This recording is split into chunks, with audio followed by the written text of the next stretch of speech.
10 सबसे शक्तिशाली धनुर्धर जिनकी शक्ति के आगे देवता भी हुए हैं नतमस्तक। पौराणिक काल में धनुर्धर तो बहुत हुए थे, लेकिन एक ऐसा भी जिसे देखकर खुद भगवान श्री कृष्ण भी भयभीत हो गए थे। एक ऐसा भी धनुर्धर था जो अपने बाणों से समुद्र भी सुखा देता था, और एक ऐसा भी धनुर्धर था जो क्षण भर में पूरी पृथ्वी का विनाश कर सकता था। सबके पास थे एक से बढ़कर एक दिव्यास्त्र, लेकिन सर्वश्रेष्ठ तो सर्वश्रेष्ठ ही होता है। क्या अर्जुन थे सर्वश्रेष्ठ? नहीं। क्या कर्ण सर्वश्रेष्ठ थे? नहीं। आप जितना भी सोच लें अंदाजा नहीं लगा पाएंगे कि कौन थे पौराणिक काल के सर्वश्रेष्ठ धनुर्धर। उसके जैसा धनुर्धर ना तो कभी हुआ है और ना तो कभी होगा। तो चलिए जानते 10 सबसे शक्तिशाली धनुर्धरों के बारे में। पहले सबसे कमजोर योद्धा से शुरू करेंगे और बाद में सबसे शक्तिशाली योद्धा के बारे में जानेंगे। लेकिन वीडियो में आगे बढ़ने से पहले आप सभी से विनम्र निवेदन है कि आप हमारे चैनल स्पिरिचुअल चक्र को अवश्य ही सब्सक्राइब कर लें, और यदि आप भी श्री कृष्ण के भक्त हैं तो कमेंट बॉक्स में जय श्री कृष्ण अवश्य ही लिखिएगा। मित्रों, नंबर 10 पर हैं द्रोणाचार्य। जब महेंद्र पर्वत पर भगवान परशुराम अपना सब कुछ ब्राह्मणों को दान कर रहे थे, तब द्रोणाचार्य उनके पास पहुंचते हैं और उनसे संपूर्ण दिव्यास्त्रों का ज्ञान प्राप्त करते हैं।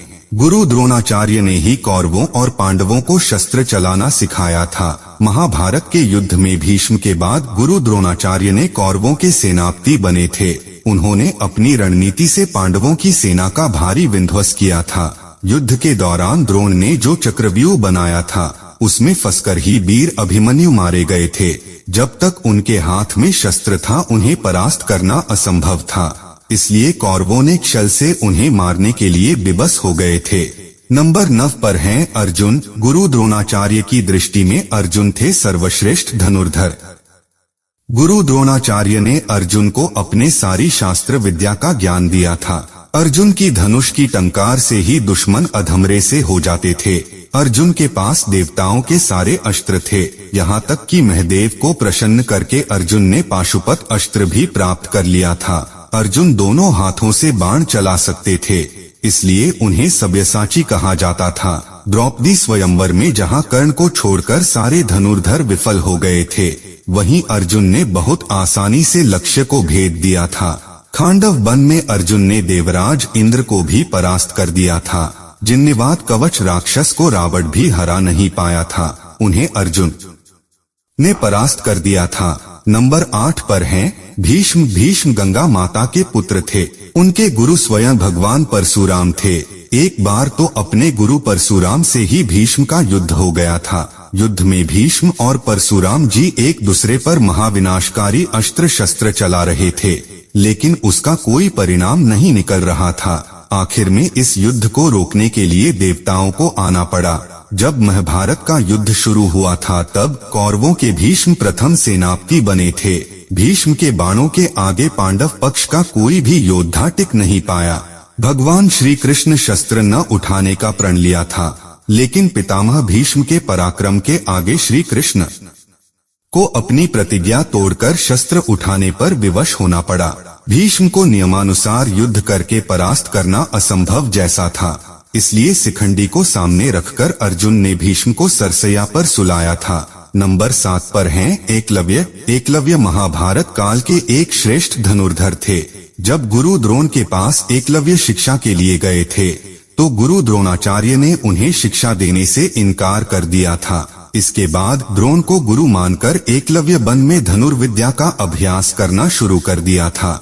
जब कौरवों और पांडवों में से किसी को भी शब्दभेदी बाण चलाना नहीं आता था, तब एकलव्य अपने अभ्यास से ही शब्दभेदी बाण चलाना सीख गया था। उनकी धनुर्विद्या को देखकर अर्जुन को भी लगने लगा था कि एकलव्य ही है श्रेष्ठ धनुर्धर, लेकिन गुरुदक्षिणा के नाम पर गुरु द्रोणाचार्य ने एकलव्य का अंगूठा कटवा दिया था। इस पश्चात अंगूठे के बिना ही एकलव्य बाण चलाना सीख गए थे।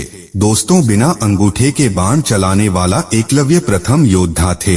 एकलव्य इतने शक्तिशाली थे कि भगवान श्री कृष्ण को एकलव्य का वध करना पड़ा था।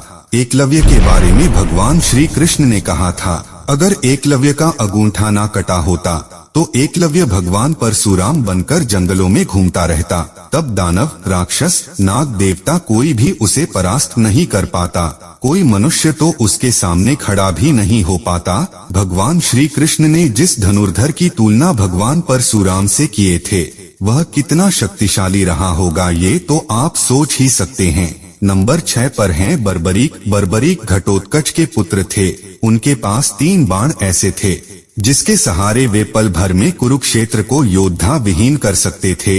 बर्बरीक के 3 बाणों के बारे में जानकर खुद भगवान श्री कृष्ण भी चिंतित हो गए थे, जिसकी वजह से दान में उन्होंने बर्बरीक से उसका शीश मांग लिए थे।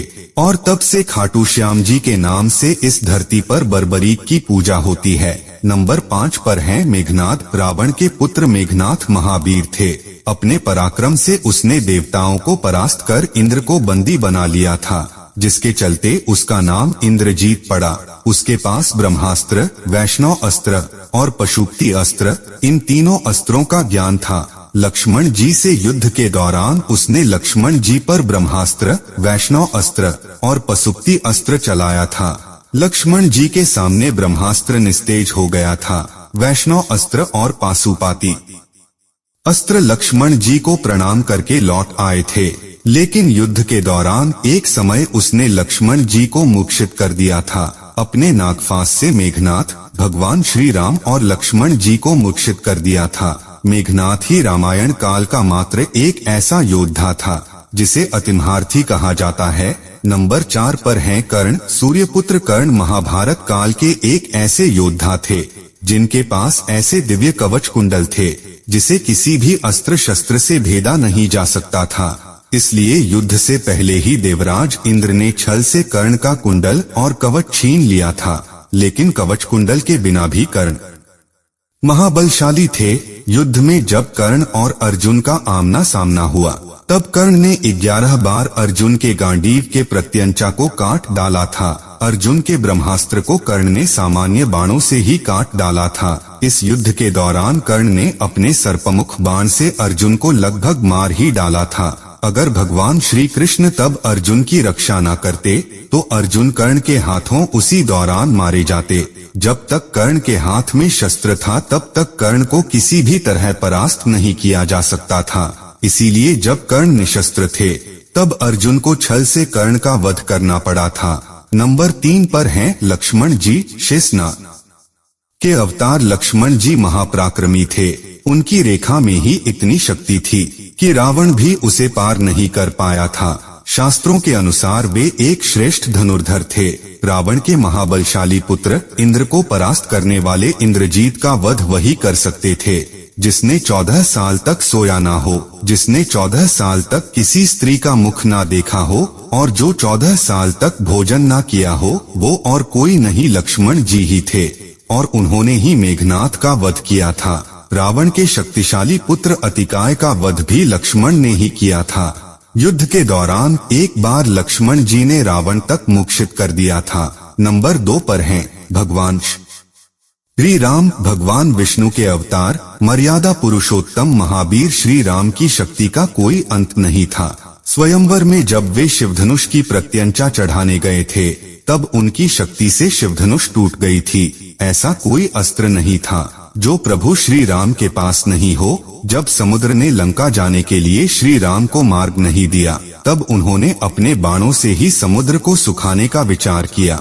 श्री राम को धनुष पर बाण का संधान करते देख समुद्र भयभीत होकर उनके सामने प्रकट हो गया था। श्री राम ने अपने बाणों से कुंभकर्ण और रावण जैसे न आ जाने कितने राक्षसों का वध किया था। नंबर 1 पर हैं देवों के देव महादेव। संपूर्ण ब्रह्मांड और देवलोक की उत्पत्ति महादेव से ही हुआ है। वो ही इस सृष्टि की शुरुआत हैं और वो ही अंत हैं।